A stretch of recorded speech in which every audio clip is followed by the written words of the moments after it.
Bu video təkcə ustalar üçün deyil, əminəm ki, bu video müştərilərə də maraqlı olacaq. Salam! Gəlin sizi ilk dəfədir YouTube-dan salamlayıram və belə video çəkdirmişəm. İnşallah sizə maraqlı olar. Maraqlı gəlsə, çox istəyərəm ki, mütləq izləməyə alasınız bizim kanalı və bizə bəyəndiyinizi göstərəsiniz. Bugün gəlin birlikdə ağ saçlar mövzusunu müzakirə edək. Ağ saçlar səni də bezdirib, gəl birlikdə bunu yoluna qoyaq. Bu video təkcə ustalar üçün deyil, əminəm ki, bu video müştərilərə də maraqlı olacaq. Çünki ağ saçlar hamımızın problemidir və onları rəngləməklə hamı əziyyət çəkir. Bəzən rəngləyə bilirlər, bəzən rəngləyə bilmirlər, bəzən müştərilər evdə özləri rəngləməyə cəhd göstərirlər, amma sizi sevindirməyəcəm, çünki bu evdə mümkün deyil. Son zamanlar ağ saçların problemi ilə bağlı xanımlar müraciət edirlər və kamuflaj boyama istəyirlər. Və bu kamuflaj boyama ilə düşünürlər ki, 5-6 aylıq, 1 illik ağ saçlardan azad olacaqlar. Burada da sizi məyus edəcəm, çünki o mümkün deyil.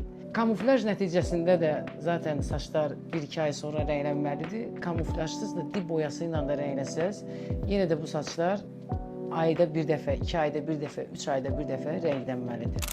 Ağ saçların rənglənməsinin bir neçə metodikası var. Bəli, bunlardan birini kamuflaj daxil etmək olar, amma kamuflaj ağ saçların yüngün tonlanmasıdır.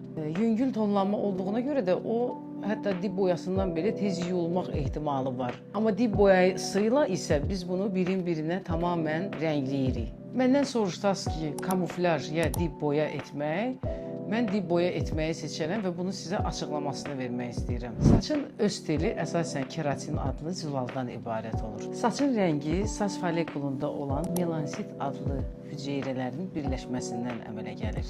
Follikullardakı melansitlər və onları yeniləyən hüceyrələr yaş keçdikcə fəaliyyətini itirməyə başlayırlar. Və nəticədə bu o deməkdir ki, biz böyüdükcə saçlarımız da bizi ilə birlikdə böyüdürlər. Buna genetikanın da çox böyük təsiri var. Amma bunlar stres nəticəsində, B12 çatışmamazlığı nəticəsində, dəmir çatışmamazlığı və mis çatışmamazlığı nəticəsində orqanizmdə bu fəaliyyət dayanmağa başlayır. Və xüsusən də qadınlarda buna qalxana bənzər vəz, yəni zob təsir edir. Ağ saçların səbəbini müzakirə elədik. Gəlin indi qayıdaq o mövzuya ki, məndən soruşsaz ki, dib boyası və ya kamuflaj. Kamuflaj yüngül tonlama olduğuna görə tez axır və bir də təzə dəb düşüb, qadınlar müraciət edirlər ki, falqa ilə, yəni ambre, ayırtaç kimi saç diblərinə falqalar atılır və açıcı nəticəsində onları rəngləyib açırıq. Gəlin burada ustalığı qoyaq bir kənara, sırf yəni bir tamaşaçı kimi müzakirə edək bunu sizinlə və rəylərdə burada da mənə yazarsınız. Ki, yəni bir var açıcı vurursunuz hər ay, 2 aydan bir saçınıza, bir də var ki, boya vurursunuz. Boya nəticəsində xanımlar saçlarınız yanıb korana bilməz. Əgər sizin dib boyavıza 9%, 12% oksidlər əlavə olunmursa, normal 6% və yaxud da bəzi saçlarda, tünd boyalarda 3% ilə rənglənirsə, nəticədə boyadan saçınız heç vaxt korlanmayacaq. Bəzən müştərilər müraciət edir, deyir ki, ay saçlarım boyadan korlandı. Yox, əksinə, siz ona uzun müddət də boya qoymadıqca onlar korlanır. Bir də ki, gəlin doğru danışaq, deyir, 35 yaşdan sonra biz artıq saçlarımızı rəngləməliyik. Artıq hüceyrələrimiz bəziləri işləyir, bəziləri işləmir. Biz artıq baxımlı görünmək üçün bunu eləməyə məcburiyyətindəyik. Keçək bir də ağ saçların rənglənməsinə. Çox müştərilər gedirlər salonlarda saçlarını rəngləyirlər və ya evdə boya qoyurlar. Deyirlər, rəngləyirəm, yuyuram bir dəfədən sonra ağ saçlarım yenidən üzə çıxır. Çünki siz əslində onları rəngləmirsiniz. Bir çox ustalarda da var, mütləq ağ boyalar olunanda ağ saçlı, əgər 50%, 60%, 70% ağdırsa, 30% belə ağ olsa, mütləq o boyanın içinə natural rəng qatılmalıdır. 2-0-dan olan natural rənglər və mütləq onun içinə pigmentasiyalar daxil olmalıdır.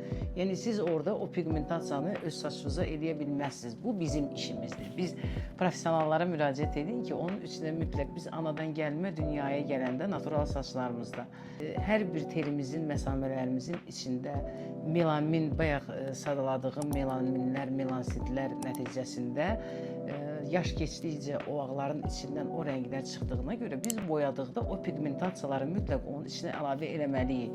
Bəzən elə bir situasiyalar olub ki, mənim boya düzəltməyimi görüblər və hətta soyuq rəng istəyən bir müştərinin saçının boyasının içinə qırmızı rəng qatdığımda təəccübləniblər. Amma çünki bizim yaradılışda saçımızda həm göy, həm qırmızı, həm yaşıl rənglər olduğuna görə, melansitlər dediyimiz bu pigmentlər hərəsi müxtəlif rənglərdə olduğuna görə ağaranda və yaxud da açıcı nəticəsində biz onları saçın tərkibindən çıxartdığımız üçün bunları boya ilə onun içinə əlavə eləməliyik ki, nəticədə sizin saçlarınız yuyulduqca bir dəfə, iki dəfə, üç yuyulmadan sonra nə bozarsın, nə qızarsın, nə də yaşıllaşsın. Bir çox xanımlar bu yaşıllıqla üzləşiblər. Çünki 99% salonlar getdikdə ağ saçları rəynləyirlər. Xanımın yaşına və yaxud da saçlarının ağına baxmadan 20 yaşında xanıma qoyduqları 7 bir boyasını 45 yaşında xanıma da qoyurlar eyni boyanı və nəticədə o xanımın saçları tutmur. Gəlin burada boya ilə bağlı, ağ saçlarla bağlı bu videomuzu yekunlaşdırırıq.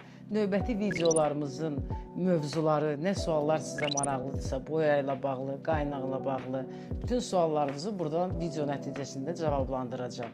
Ona görə də həm bizi izləməyə alın, həm rəylərinizi buraxın və bizə bir dənə belə like qoyun bəyəndinizsə və növbəti videolarda inşallah görüşərik.